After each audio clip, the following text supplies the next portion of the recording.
సరే, సూటిగా విషయంలోకి వెళ్ళిపోదాం. జీవిత ప్రయాణంలో కష్టాలు ఎదురుకాని మనిషి అసలు ఉంటారా? ఖచ్చితంగా ఉండరు. ఇది మనందరికీ తెలిసిన విషయమే కదా. ఈరోజు మనం విశ్లేషించబోయే ఈ అంశం ఊహించని ఆటంకాలు ఎదురైనప్పుడు మనలోని ఆ అద్భుతమైన అంతర్గత స్థైర్యాన్ని ఎలా బయటకు తీయాలి, ఆ కష్టాలను దాటుకుని గెలుపువైపు ఎలా అడుగులు వేయాలి అనేదాని గురించే. నిజంగా ఇది వినడానికి చాలా స్ఫూర్తిదాయకంగా ఉంటుంది. ఈ మొత్తం విశ్లేషణకు పునాదిలాంటి ఒక అద్భుతమైన కొటేషన్ ఇక్కడుంది చూడండి. జీవితంలో కష్టం వచ్చినప్పుడు చాలామంది ఆగిపోతారు, కాని విజయాన్ని అందుకునేవాళ్లు ఆగరు. ఒక్క అడుగు ముందుకు వెయ్యండి, మీరనుకున్న దానికంటే మీరు బలంగా ఉంటారు. గెలుపు దగ్గరలోనే ఉంది, ఆగకండి. అద్భుతంగా ఉంది కదూ. ఈ కొద్దిపాటి పదాల్లోనే ఎంతటి గొప్ప స్ఫూర్తి దాగి ఉందో మనమిప్పుడు ఒక్కొక్కటిగా విడమర్చి చూద్దాం. ముందుగా మొదట విభాగం, కష్టాలు రావడం తథ్యం. సరే, దీనిలోకి కాస్త లోతుగా వెళ్ళి చూద్దాం. ఈ మూల గ్రంథం ప్రారంభంలోనే ఒక అతిపెద్ద వాస్తవాన్ని ఎలాంటి దాపరికాలు లేకుండా చెప్పేసింది. ఇక్కడ ఉపయోగించిన ఆ మొదటి పదాల వెనుక ఉన్న బరువునొక్కసారి గమనించండి. ఆ గ్రంథ రచయిత కష్టం వస్తే అని అనలేదు సుమ, కష్టం వచ్చినప్పుడు అని ఎంతో ఖచ్చితంగా చెప్పారు. అంటే అర్థమేంటి? కష్టమనేది ఎవరికైనా ఎప్పుడైనా రాక మానదు. అది ఒక పలకరించని అతిథి అనిక్కడ స్పష్టమవుతోంది కదా. మనుషులుగా అంతా సాఫీగా సాగిపోవాలని మనం కోరుకుంటాం, కాని వాస్తవానికి ఆ కష్టాల రాక అనేది మన చేతుల్లో లేదు. ఇక తదుపరి విభాగం, ముందుకెళ్లాలనే నిర్ణయం. కష్టం ఎదురైన ఆ మరుక్షణం ప్రతి మనిషి జీవితంలో ఒక చారిత్రాత్మకమైన కూడలి వద్ద నిలబడతాడు. ఇప్పుడు ఇక్కడ నిజంగా ఆసక్తికరమైన విషయమేమిటంటే, ఒకే కష్టం ముందు నిలబడిన వ్యక్తులు ఎంచుకునే రెండు వేర్వేరు మార్గాలు. ఎడమవైపు చూడండి, చాలామంది ఆగిపోతారని ఉంది. అవును, ఇది సహజంగా జరిగేదే. కాని కుడివైపున ఏముంది? విజయాన్ని అందుకునేవాళ్లు ఆగరు. నిరాశకు లొంగిపోయి ఆగిపోవడానికి, గమ్యం వైపు సాగిపోవడానికి మధ్య ఉన్న సన్నని గీత ఇదే. సాధారణ ప్రజలకు, విజేతలకు మధ్య ఉన్న ఒకే ఒక్క తేడా పరిస్థితులకు తలొగ్గకుండా నిలబడటమే. అసలు ఆ కూడలి ఎలాంటిదో మనమిక్కడ అర్థం చేసుకోవాలి.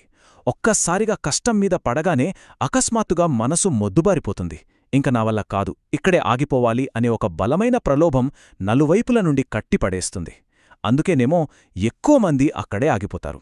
కానిక్కడ చూస్తున్నట్లుగా ఆ ఆగిపోవాలనే ప్రలోభాన్ని జయించి ఏదేమైనా ముందుకు సాగాలనే ఆ తిరుగులేని పట్టుదల ఉన్నవాళ్లే విజయమనే శిఖరాన్ని చేరుకుంటారు.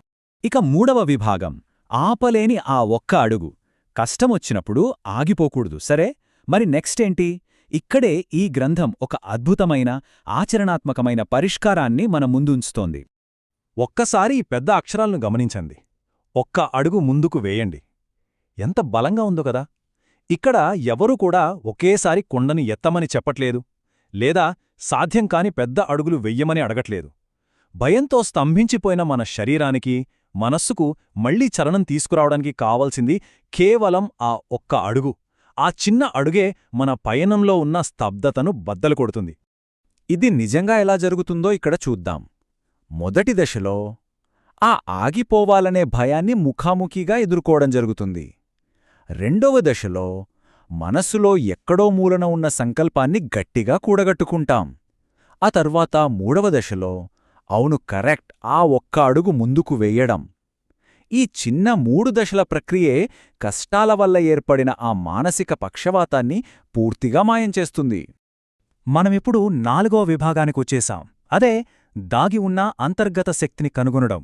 ఆ ఒక్క అడుగు ముందుకు వేసిన వెంటనే ఏం జరుగుతుందో తెలుసా? ఒక ఊహించని అద్భుతం జరుగుతుంది. ఇక్కడ ఈ వాక్యం చూడండి, మీరు అనుకున్న దానికంటే మీరు బలంగా ఉంటారు. అసలు ఎంత లోతైన అర్థముందో కదా ఇందులో. సాధారణంగా మనుషులుగా మనల్ని మనం చాలా తక్కువ అంచనా వేసుకుంటాం. కాని ఆ కష్టకాలంలో నిలబడి, పోరాడి, ఆ ఒక్క అడుగు ముందుకు వేసినప్పుడే మనలో నిజంగా ఎంత బలముందో, ఆ దాగియున్న శక్తి ఏంటో బయటపడుతుంది. నిజం చెప్పాలంటే ఆ కష్టమే రాకపోతే అంత బలం మనలో ఉందన్న విషయం మనకే ఎప్పటికీ తెలియదు కదా. సో ఇక్కడ అసలు పాయింట్ ఏమిటంటే, అసలీ అంతర్గత శక్తి అంటే ఏమిటి? ఇక్కడ క్లియర్గా చెప్తున్నట్లు అది మనలోనే దాగి ఉన్న ఒక పెద్ద శక్తి నిల్వలాంటిది. మనం దాన్ని అస్సలు పట్టించుకోము. కానీ కష్టాలు చుట్టుముట్టినప్పుడు భయపడకుండా వేసే ఆ ఒక్క ధైర్యమైన అడుగు ద్వారా మాత్రమే ఈ అపారమైన శక్తి మేల్కొంటుంది. ఇక మనం చివరి 5వ విభాగానికి వచ్చేశాం, విజయం చేరువలో. ఆ శక్తి మేల్కొన్న తర్వాత ప్రయాణం ఇక ఏమాత్రం కష్టంగా అనిపించదు. మనమిప్పుడు ఈ విశ్లేషణలో అత్యంత భావోద్వేగ భరితమైన ఘట్టానికి చేరుకున్నాం. ఈ ముగింపు వాక్యం చూడండి ఎంత అద్భుతంగా ఉందో. గెలుపు దగ్గర్లోనే ఉంది, ఆగకండి. ఇందులో ఒక రకమైన అత్యవసర పరిస్థితి, అలాగే ఒక గొప్ప ఆశాభావం కనిపిస్తున్నాయి. గమనించారా? ప్రయాణం ప్రారంభంలో ఆగకండి అని ఇచ్చిన సలహానే మళ్ళీ ఇక్కడ ఎంత అందంగా గుర్తుచేస్తున్నారో. గెలుపుకు జస్ట్ ఒక్క అడుగు దూరంలో ఉన్నప్పుడు ఎట్టి పరిస్థితుల్లోనూ వెనుతిరగకూడదు అన్నదే దీని అసలైన సారాంశం. సరే, ఈ మొత్తం ప్రయాణాన్ని ఒక చిన్న కాలరేఖ ద్వారా చూద్దాం. మొదటి సెకను ఊహించని కష్టం వచ్చి తలుపు తడుతుంది. మొదటి నిమిషం భయంతో ఆగిపోవాలనే ఆలోచన మనసును ఆక్రమిస్తుంది.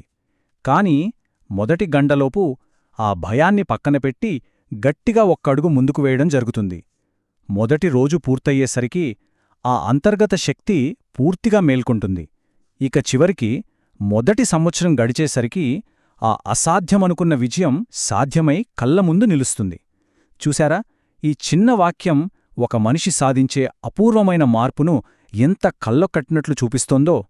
ఈ విశ్లేషణను ముగించే ముందు మనల్ని మనమడగాల్సిన ఒక బలమైన ప్రశ్న ఇక్కడ ఉంది. జీవితంలో ఎప్పుడు ఊహించని కష్టకాలమెదురైన ఆ కీలక క్షణంలో తదుపరి వెయ్యబోయే అడుగు ఏమిటి? మిగతా అందర్లా అక్కడే ఆగిపోవడమా? లేదా ఆపలేని ఆ ఒక్క అడుగు ముందుకు వేసి మనలోని అపారమైన అంతర్గత శక్తిని ప్రపంచానికి పరిచయం చేయడమా?